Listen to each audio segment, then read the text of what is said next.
الحمد لله نحمده ونستعينه ونستغفره ونعوذ به من شرور أنفسنا ومن سيئات أعمالنا. من يهده الله فهو المهتد ومن يضلل فلا هادي له، وأشهد أن لا إله إلا الله وحده لا شريك له، وأشهد أن سيدنا ونبينا وحبيبنا محمدا عبده ورسوله بلغ رسالة ربه وهدى الناس إلى صراط الله المستقيم، صلى الله عليه وعلى آله وصحبه وسلم تسليما كثيرا. أما بعد، السلام عليكم ورحمة الله وبركاته. abin da za mu tattauna a wannan zama a wannan darasi insha Allah shine alkhawfu war raja, kwaɗayi da kuma fata, ma'ana kwaɗayin rahamar Ubangiji da kuma tsoron azabar Ubangiji. Wannan bayani na alkhawfu war raja, sanin mahimmancinsa a rayuwar ɗaiɗaikun kowane musulmi yana da mahimmanci a tasiri na rayuwa ta musulmi domin gina da gyara da haskaka rayuwarsa ta gobe alkiyama. Umarni da jin tsoro da kuma kwaɗayi da kuma falalarsa abu ne muhimmi a rayuwar ma'ana kowane musulmi. Zuciya ita ce gaba wadda ta mallaki dukkan gaban jikin ɗan adam. Dukkan wata gaba ta jikin ɗan adam zuciya ita ke mata jagoranci. Dukkan sauran gabbai rinduna ce ko sojoji ne ko yara ne ko ‘ya'ya ƙarƙashin zuciya ita take masu jagoranci. Idan aka samu istiqamatul qalb, zuciya ta tsaya istiqamatul qalb, aka samu tauhidin lillahi subhanahu wa ta'ala wa muhabbatihi wa khawfihi wa raja'i, aka samu kadaita Allah da ibada da ƙaunarsa son Ubangiji da kwaɗayin rahamarsa da jin tsoron azabarsa subhanahu wa ta'ala da yin ɗa'a gare shi da kuma ƙin abin da yake sako a gare shi, son abin da Allah yake so da ƙin abin da Allah yake ki, don mutum ya zama yana kwaɗayin rahama yana jin tsoron Ubangiji. Imam Muslim ya rawaito hadisi na Abu Huraira radiyallahu anhu qala Rasulullahi sallallahu alaihi wa sallam, inna Allah la yanzuru ila suwarikum wa amwalikum walakin yanzuru ila qulubikum wa a'malikum. Allah madaukakin sarki la yanzuru ila suwarikum, Allah baya kallon hotonku ko ƙirarku ko kamanninku ko kyan jikinku. Allah baya kallon wannan. Allah baya kallon dukiyoyinku ko abin da kuka mallaka. Allah baya kallon wannan me kuka mallaka ko me kuke da shi, ba shi Allah yake kallo ba. Abin da yake kallo yanzuru ila qulubikum wa a'malikum. Allah yana kallon zukatanku, mecece zuciyarka, ya take, ya nagartar zuciyarka, akwai tauhidin Allah a zuciyarka, akwai kaɗaita Allah a zuciyarka, akwai muhabbar Allah a zuciyarka, akwai khawfullahi a zuciyarka, akwai khawfu hukumatillahi a zuciyarka.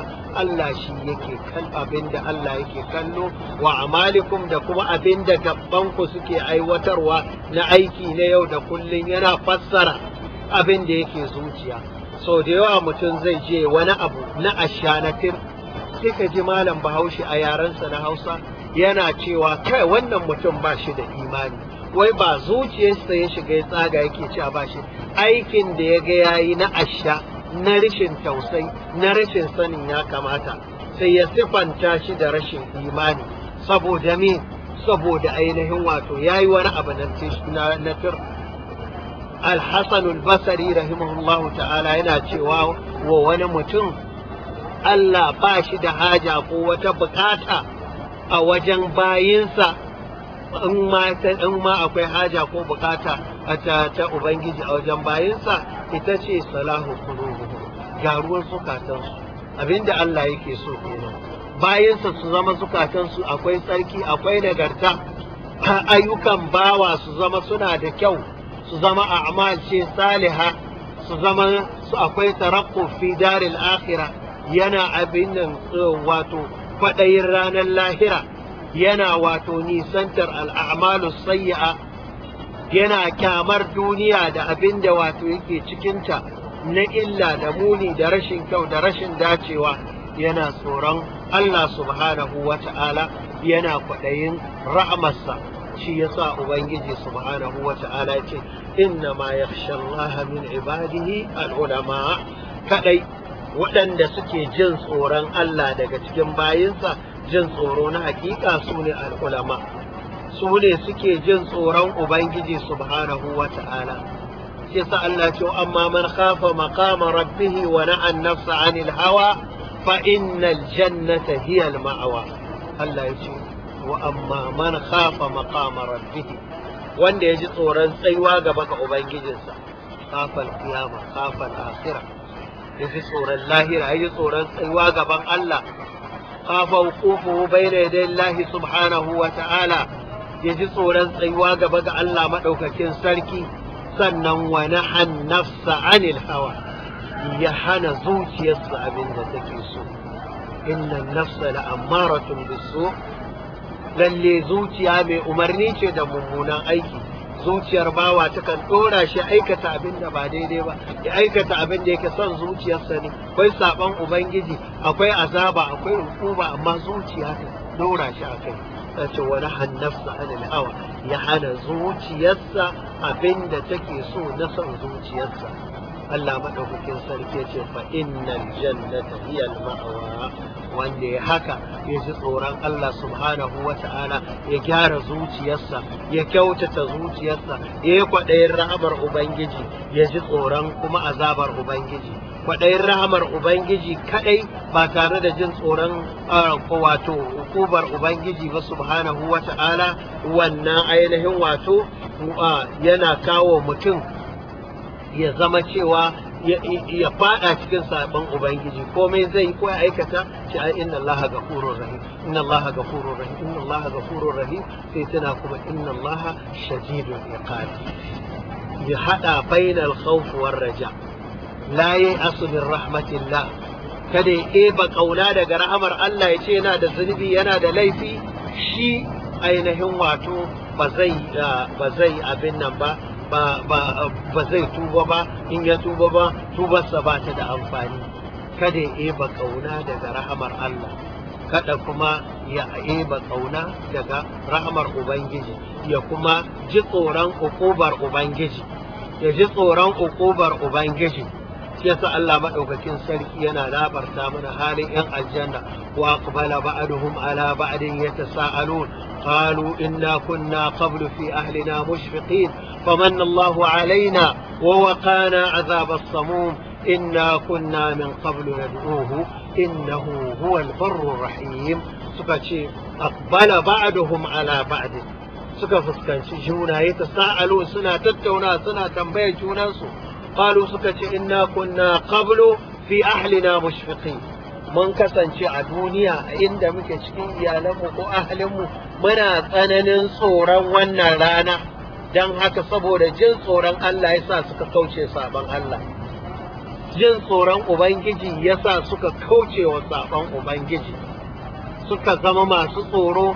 famanna Allahu alaina, suka ce Allah ya mana baiwa, ya mana gamdakatar, ya ba mu dacewa, wa waqana azabar samu, ya kare mu, ya tsare mu daga azaba mai zafi, azaba mai raɗaɗi.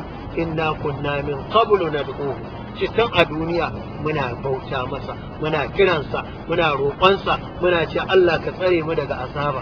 Allahumma qina azabaka yawma tab'athu ibada, Allah ka tsare mu, ka kare mu daga azabarka ranar da zaka tayar da suna kallon azabar Ubangiji, suna tunaninta, suna jin tsoronta, suna kauce mata, suna kallon rahmar Ubangiji, suna kwaɗayinta, suna raja'inta, suna fatanta, suna neman sa. Innahu ai Allah subhanahu wa ta'ala huwal barru, shine abin bi, shine albarrur rahim, shine wanda yake ma'abuci, wato wanda ya cancanta a yi wa nagarta, a bi shi, a kyautata aika, wake shi ne kuma arrahimu ma'abucin nagarta, arrahim bil mu'minin mai rahama ga bayinsa muminai.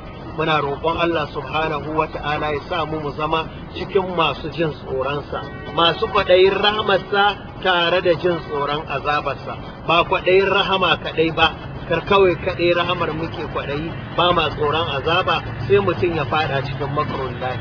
Sai ku kawai rahamar yake kwaɗayi ba ruwansa da azaba, shi kai kar kullum abin da ku kwaɗayi rahamar Ubangiji ka kuma ji tsoron azabar Ubangiji. Kar kuma ka zama mai ya asu aini bayan da za in samu rahama, ai ba wannan kuma Allah baya son wannan. La kai asu min rauhillah, innahu la ya'asu min rauhillah illa al-qawmul kafirun. Muna roƙon Allah subhanahu wa ta'ala ya samu mu zama masu alkhawf war raja, masu kwaɗayin rahamarsa, masu jin tsoron azabar Allah, masu haɗawa har ranar da mutuwa ta zo, kuma mu rinjayar da janibin raja'i ala janibin khawf. Wassalamu alaikum wa rahmatullahi wa barakatuh.